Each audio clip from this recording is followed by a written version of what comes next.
Lipat na sa akin. Ate, pauto kasi kayo ng pauto.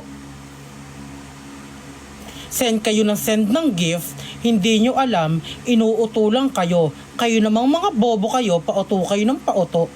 Hoy. Oh my God, pumapasok si Tito Mars. Lumabas ka dito. Bakit ako lalabas? Ate, ginagamit ko din naman kayo para makakain ako sa 3 beses sa isang araw. Pati mama ko. Oh shit!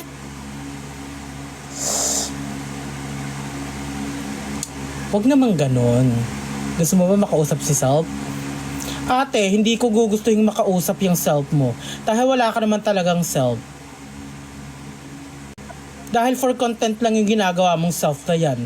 Ano, hindi ako makalabas? Anong bubungad sa akin? Suntok at saksa? Kulit mo? Sana all makulit.